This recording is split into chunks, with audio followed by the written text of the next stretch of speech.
दोस्तों, बिहार में ही नहीं बल्कि अगले साल की शुरुआत में बंगाल में भी विधानसभा चुनाव होने की पूरी संभावना जताई जा रही है। लेकिन क्या विधानसभा चुनाव से पहले ममता बनर्जी के तमाम फैसले टीएमसी के लिए मुश्किल का सबब बन सकते हैं?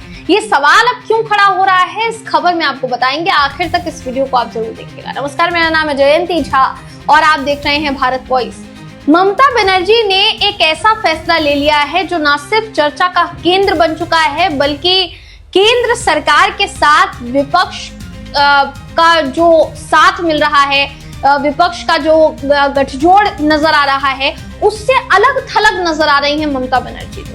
ममता बनर्जी ने हाल ही में जो केंद्र सरकार की तरफ से निर्णय लिया गया, फैसला लिया गया कि बड़ा डेलीगेशन जाएगा अंतर्राष्ट्रीय मंच पर, भारत की बात रखेगा, पाकिस्तान के खिलाफ बात रखेगा।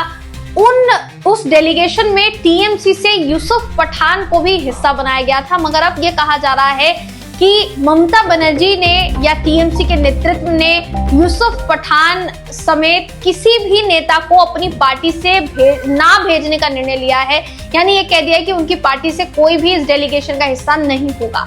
आपकी स्क्रीन पर इस समय वो खबर मैं आपको दिखा रही हूँ, जिसके मुताबिक 7 सर्वदलीय प्रतिनिधिमंडल जो है वो 32 देश और यूरोपीय यूनियन मुख्यालय ब्रुसेल्स का दौरा करेंगे।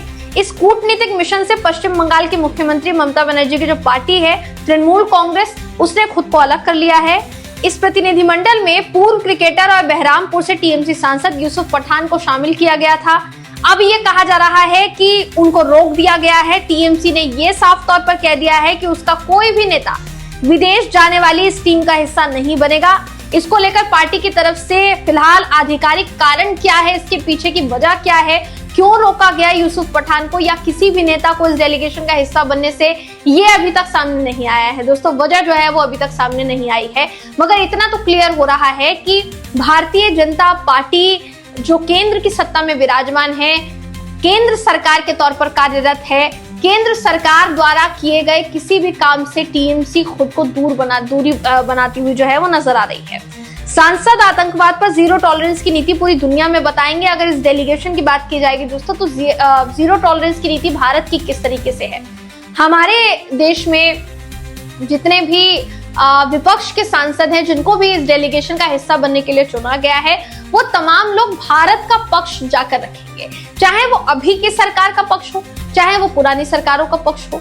तमाम वो चीजें बताई जाएगी अंतर्राष्ट्रीय पटल पर जो भारत के स्टैंड को दर्शाएगी कि आतंकवाद के खिलाफ हमारा क्या स्टैंड है, आतंकवाद के खिलाफ कैसे हम जीरो टॉलरेंस की नीति जो है वो बताते हैं।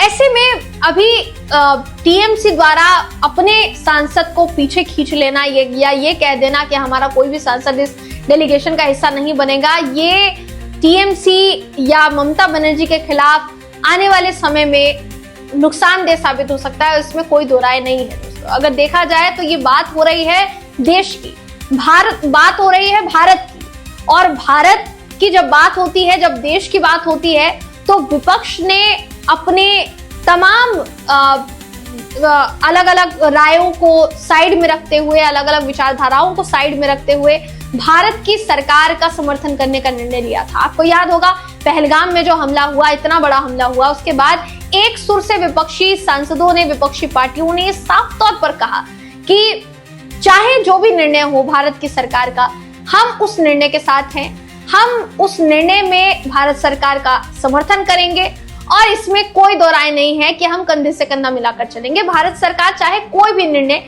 क्यों ना ले।